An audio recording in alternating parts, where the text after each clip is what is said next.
Security forces ने बाजोड़ में खुफिया इतला पर ऑपरेशन किया। भारतीय हिमायत याफ्ता 5 खवारिज मारे गए। ISPR के मुताबिक फायरिंग के शदीद तबादले में मेजर अदील जमान शहीद हो गए। मेजर अदील जमान ने बहादुरी से लड़ते हुए जाम शहादत नोश किया। फ्रंट से फौजी जवानों की क़यादत की। शहीद मेजर अदील जमान का ताल्लुक डेरा इस्माइल खान से था। मारे जाने वाले खवारिज के कब्जे से असला और गोला बारूद बरामद किया।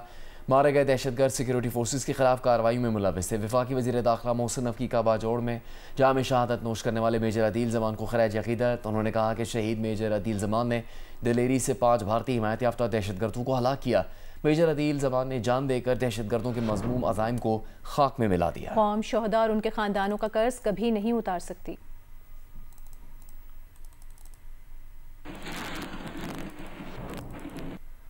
CTD ने बरवक्त कार्रवाई करके कराची में दहशतगर्दी का मंसूबा नाकाम बना दिया। स्नैप चेकिंग के दौरान बस से बलूचिस्तान से कराची लाए जाने वाली कम उम्र लड़की को पकड़ लिया गया। दौरान तफ्तीश का लदम दहशतगर्द तंजीमों की जानिब से बलोच लड़कियों को खुदकुश बमबार बनाने की तरबियत देने का इंकिशाफ हुआ है। लड़की ने बताया कि BLA ने उससे राबता करके उसकी जहनसाजी की और खुदकुश हमले के लिए तैयार किया। ये मैं एक आम स्कूल के तालिब थे। मुझे पढ़ना अच्छा लगता था और मैं सोचती थी कि मैं एक दिन टीचर बनूंगी। ये उसने व्हाट्सएप पर एक ग्रुप में ऐड कर दिया। उस व्हाट्सएप ग्रुप में ऐसे वीडियोस थे जो BLA के कामों को दिखाया जाता था और औरतों को खुदकुश हमलों के लिए हीरो बनाकर पेश किया जाता था। और आहिस्ता आहिस्ता मेरी सोच बदलने लगी। फिर मैंने घर से निकलने का फैसला कर लिया। मैं वंदर में उतरी जहाँ उसकी बहन ने मुझे लिया और अपने घर लेके गई। वो मेरी बहुत तारीफ करती थी और शायरी बलोच सुमैया कलंदरानी के किस्से सुनाती थी। वो कहती थी मैं एक बहुत बड़ा काम करने जा रही हूँ बलोचों के लिए। जी उसने मुझे कराची वाले बस में बैठाया और कहा कि आगे उसका भाई मिलेगा। रास्ते में जाते हुए नागे पर गाड़ी रुकी। पुलिस चेकिंग के दौरान मुझसे मेरा नाम घर का पता पूछा। मैं घबरा गई। मैं सही जवाब नहीं दे सकी। इसी वजह से मुझे बस से उतार लिया गया और औरतों को बुलाकर मुझे पुलिस थाने में लेकर आए।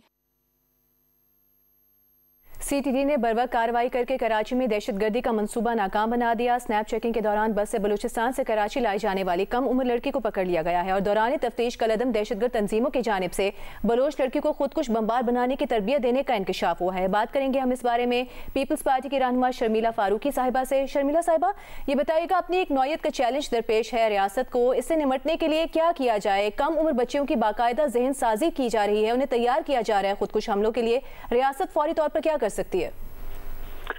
जी बहुत शुक्रिया।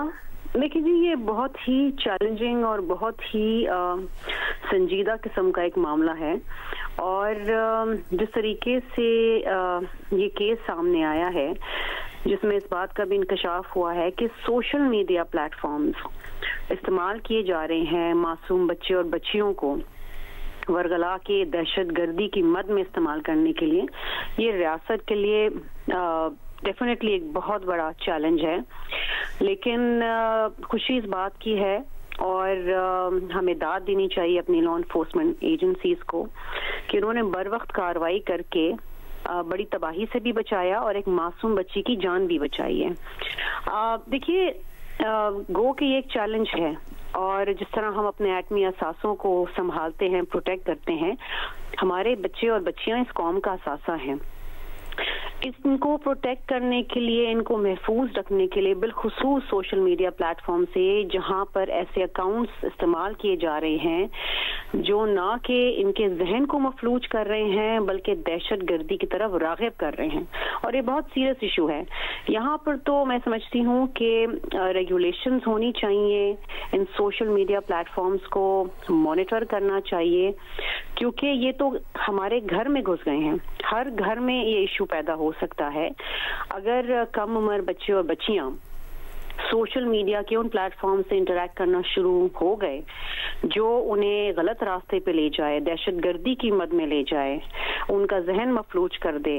तो यहाँ पर तो फिर रियासत की जिम्मेदारी आ जाती है कि किस तरीके से इनको रेगुलेट करें, इनको आइडेंटिफाई करें और इनको बंद करें। मैं समझती हूँ कि चैलेंज जरूर है, मुश्किल है, लेकिन नामुमकिन नहीं है। ठीक है, बहुत शुक्रिया आपका शर्मिला फारूकी साहिबा, आप जियो न्यूज़ से बात कर रही थी। वज़ीर दाखिला सिंध अल अंजार ने कराची में पुलिस अफसरान के हमरा प्रेस कॉन्फ्रेंस करते हुए कहा कि दहशतगर्दों ने बच्ची की जहन साजी की और इसे खुदकुश बमबार बनने के लिए तैयार किया। बर्वत कार्रवाई से बच्ची को खुदकुश बमबार बनने से बचा लिया गया। काशिफ मुश्ताक की रिपोर्ट देखिए। सबसे बड़ा हथियार वो इस सोशल मीडिया फैक्टर को लेकर कर रहे हैं, एक झूठा बयानिया बनाते हैं अगेंस्ट द स्टेट। और इसमें देखें कि हमारे नौजवान बच्चे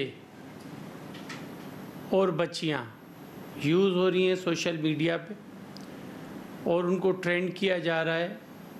एडिशनल आईजी CTD आज़ाद खान ने कहा कि कलअदम BLA की जानिब से इस बच्ची से रब्ता किया गया और मुल्क दुश्मन मवाद बच्ची को भेजा गया। बच्ची को तहवील में लेने के बाद क्रिमिनल जस्टिस सिस्टम की तरफ नहीं ले जाया गया। कम उम्री की वजह से हम इस बच्ची को मुलजिम नहीं समझते। हम इसको एक नॉर्मल लॉ इन्फोर्समेंट या लीगल उस प्रोसेस से नहीं हम इसको लेके जाना चाहते। हम इसको एक रेस्टोरेटिव जस्टिस की तरफ लेके जाना चाहते हैं ताकि इनकी बहाली हो सके, बजाय इसके कि हम उसको एक क्रिमिनल जस्टिस सिस्टम के उसमें डालें तो वो और ज़्यादा प्रॉब्लम में आता है। हुकाम का कहना है कि कम उम्र बच्चियों को हसास मवाद समेत असलहे की फराहमी और दहशतगर्द तंजीमों की जानिब से तरबियत देने पर कार्रवाई अमल में लाई गई थी। काशिफ मुश्ताक, जियो न्यूज़। वज़ीर आला खैबर पख्तूनख्वा सुहेल आफरीदी ने वज़ीर आला पंजाब मरीम नवाज़ को ख़त लिख दिया। ख़त में कहा गया है कि उनके दौरे के दौरान मामला को जानबूझकर ख़राब किया गया। जो हुआ इंतज़ामी खामी थी, ना ही हादसाती, बल्कि आइनी ओहदा और बैन सूबाई इज़्ज़त को ख़राब किया गया। उन्होंने 4 करोड़ लोगों के नुमाइंदे की हैसियत से लाहौर का दौरा किया। जो कुछ भी उनके साथ हुआ वो किसी तौर पर भी एक अवामी नुमाइंदे के शाया निशान नहीं था। मार्केटें और अवामी मकामात को बंद करके लाहौर के शहरियों को तकलीफ दी गई। मोटरवे रेस्ट एरिया तक बंद रखा गया। इंतजामी तौर पर ऐसे हरबे इस्तेमाल किए गए जिनका मकसद तज़हीक करना था। खत के जरिए इस अंदाज और तौर तरीकों पर एहतजाज करते हैं और तवक्को रखते हैं कि मुस्तकबिल में इससे इज्तनाब बरता जाएगा।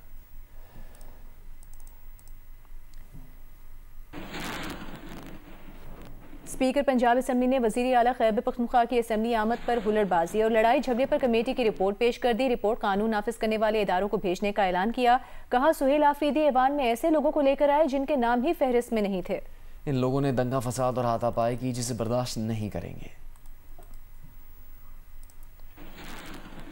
पंजाब असम्बली में प्रेस कॉन्फ्रेंस करते हुए स्पीकर पंजाब असम्बली मलिक मोहम्मद अहमद खान का कहना था, पंजाब असम्बली किसी का घर नहीं जो हर कोई अपनी मर्जी से आ जाए। सुहेल आफरीदी आना चाहते थे तो कानून का एहतराम करते। जिन लोगों का नाम और शनाख्ती कार्ड मेहमान लिस्ट में मौजूद नहीं था उन्होंने दंगा फसाद और मार कुटाई की जिसे बिल्कुल बर्दाश्त नहीं करेंगे। गुंडागर्दी करने के बाद मरियम नवाज से मुतल्लिक जो बातें कही गई वो इंतहाई शर्मनाक हैं। मैंने ये इसकी एक इंक्वायरी कमेटी कॉन्स्टिट्यूट की, उस इंक्वायरी कमेटी के ज़िम्मे किया। मैंने उनसे कहा कि आप चीफ मिनिस्टर की एंट्रेंस, उनकी असेंबली प्रेमिसेस में दाखिला और उनके हॉल के अंदर जाने तक की सारी डिटेल को लेने के बाद आप काइंडली देखें कि उसमें किसका क्या रोल बनता है। So I am considering this report. मैं इस पे आज अपनी इस रिपोर्ट की टोटल फाइंडिंग्स को देखने के बाद I will send it to the appropriate law enforcing agencies और उनके ऊपर फिर वो अपनी कार्रवाई को अमल में लाएंगे। मलिक मोहम्मद अहमद खान का कहना था 29 छावनियों पर एक ही दिन में हमला किया गया जिसकी मिसाल दुनिया में कहीं नहीं मिलती। ये अवामी रद्द अमल नहीं बल्कि मंसूबाबंदी थी। अगर फौज की मदद से बानी PTI को इक़्तिदार पर बिठा दें तो फिर जनरल फैज ठीक है। अगर आप में टॉलरेंस नहीं है, आप में पेशेंस नहीं है, इख्तिलाफ राय बर्दाश्त करने की सकत नहीं है, किरदार आपका सामने है, अगर यही फौजी कंधे आपको हासिल हो तो वल्दियत की हद तक नाम डालने में आप तैयार हैं, और अगर जब आपको हासिल ना हो तो आप उनको गाली देने से बाज नहीं आते। स्पीकर पंजाब असम्बली का कहना था कि खैबर पख्तूनख्वा असम्बली में अगर कोई खातून PTI से मुतल्लिक कोई बात करती है तो वहाँ 50-50 लोग खवातीन को भी मारते हैं और उनका गला घोंटा जाता है। कैमरामैन सफदर अली के साथ आजम मलिक, जियो न्यूज़, लाहौर। बारिश बरसाने वाला ताकतवर मगरबी मौसमी सिस्टम बलूचिस्तान में दाखिल हो गया। जेवनी और गवादर समेत बलूचिस्तान के साली इलाकों में बारिश का सिलसिला शुरू हो गया। बारिश के दौरान बगोला नुमा लैंड स्पॉट के मनाजिर भी देखे गए। महकमा मौसमियात के मुताबिक बलूचिस्तान के सरहदी इलाकों में बर्फबारी का भी इम्कान है। सर्दी में गैस की लोड शेडिंग के साथ अब सरहदी अजला में बिजली की तवील लोड शेडिंग ने शहरियों को एहतजाज पर मजबूर कर दिया है। चमन से मजीद बता रहे हैं नूर जमान चकसई।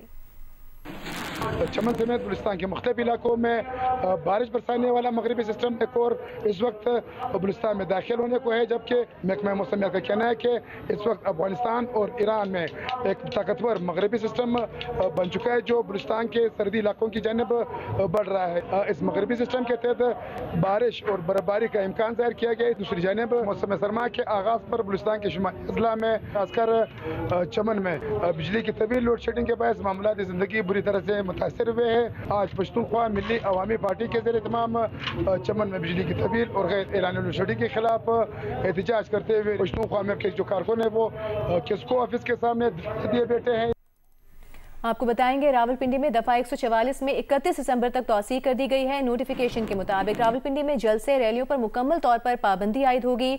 लाउड स्पीकर और असलहे की नुमाइश पर भी पाबंदी होगी।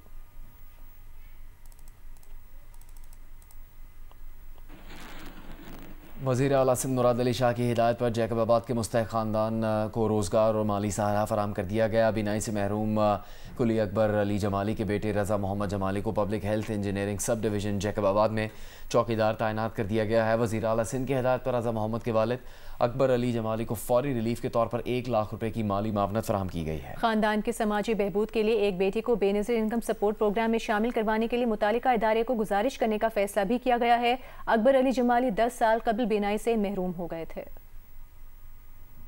सदर मुमलिकत आसिफ अली जरदारी ने गढ़ी खुदाबख्श में भुट्टो खानदान के मज़ारों पर हाजिरी दी। सदर आसिफ अली जरदारी भुट्टो खानदान की कब्रों पर गए, फूल चढ़ाए और फातिहा ख्वानी की। सदर आसिफ अली जरदारी वापस इस्लामाबाद रवाना हो गए हैं।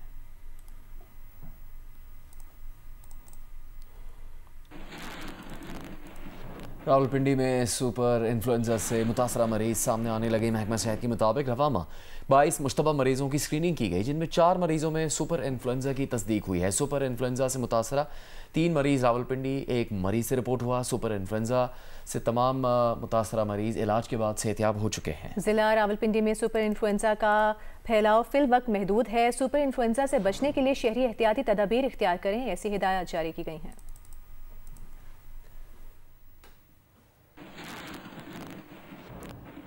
दुबई में वर्ल्ड स्पोर्ट्स समिट में ओलंपिक जेवलिन चैंपियन पाकिस्तान के अरशद नदीम को Mohammed bin Rashid Al Maktoum global sports award से नवाजा गया। दुबई में वर्ल्ड स्पोर्ट्स समिट के पहले दिन ओलंपिक जेवलिन चैंपियन पाकिस्तान के अरशद नदीम को Mohammed bin Rashid Al Maktoum global sports award से नवाजा गया। उन्हें यह award global breakthrough athlete category में दिया गया। अरशद नदीम ने पिछले बरस फ्रांस में होने वाले पेरिस ओलंपिक में जेवलिन थ्रो इवेंट में 92.97 मीटर की थ्रो करके रिकॉर्ड कायम किया था। तकरीब के अख्ताम पर अरशद नदीम ने गुफ्तगू में कहा कि अवार्ड हासिल करना उनके और पाकिस्तान के लिए फ़ख्र का लम्हा है। इंटरनेशनल क्रिकेट काउंसिल ने मेलबर्न क्रिकेट ग्राउंड की पिच को गैर तसल्ली बख्श करार दे दिया। एलामिया जारी कर दिया गया है। वेन्यू को 1 डीमेरिट पॉइंट दे दिया गया। आईसीसी की जानिब से जारी होने वाले एलामिया में आईसीसी के मैच रेफरी जेफ क्रो के मुताबिक मेलबर्न क्रिकेट ग्राउंड की पिच गैर तसल्ली बख्श थी। मेलबर्न में ऑस्ट्रेलिया और इंग्लैंड के दरमियान एशिया सीरीज का चौथा टेस्ट खेला गया था, जिसका फैसला 2 रोज में ही हो गया था। आईसीसी के पिच रेटिंग के 4 दर्जों में से मेलबर्न क्रिकेट ग्राउंड की पिच गैर तसल्ली बख्श के एतबार से 3रे दर्जे की रैंकिंग है। मैच रेफरी जेफ क्रो के मुताबिक एमसीजी की पिच बॉलर्स के फायदे में बहुत ज्यादा थी। मैच में पहले रोज 20 और दूसरे रोज 16 विकेटें गिरी। कोई बैटर ने सेंचुरी नहीं बना सका था। जेफ क्रो का कहना है कि गैर तसल्ली बख्श करार दिए जाने के सबब वेन्यू को 1 डीमेरिट पॉइंट दे दिया गया है। दुनिया फुटबॉल के स्टार खिलाड़ी क्रिस्टियानो रोनाल्डो मुसलसल 30 साल मिडिल ईस्ट के बेहतरीन फुटबॉलर करार पाए। दुबई में होने वाली तकरीब में स्पेन के नौजवान फुटबॉलर यमीन जमाल ने 3 अवार्ड्स जीते।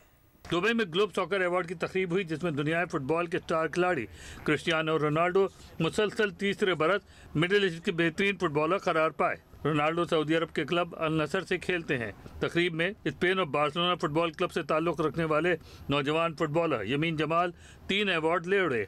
उन्हें ला लीगा का बेहतरीन अंडर-23 फुटबॉलर, बेहतरीन फॉरवर्ड और मैराडोना अवार्ड से नवाजा गया। इसके अलावा तकरीब में टेनिस के स्टार खिलाड़ी सर्बिया के नोवाक जोकोविच ने पहली मरतबा मुतारिफ कराए जाने वाला रोनाल्डो ग्लोब स्पोर्ट्स अवार्ड जीत लिया। ये अवार्ड उन्होंने क्रिस्टियानो रोनाल्डो के हाथ से वसूल किया।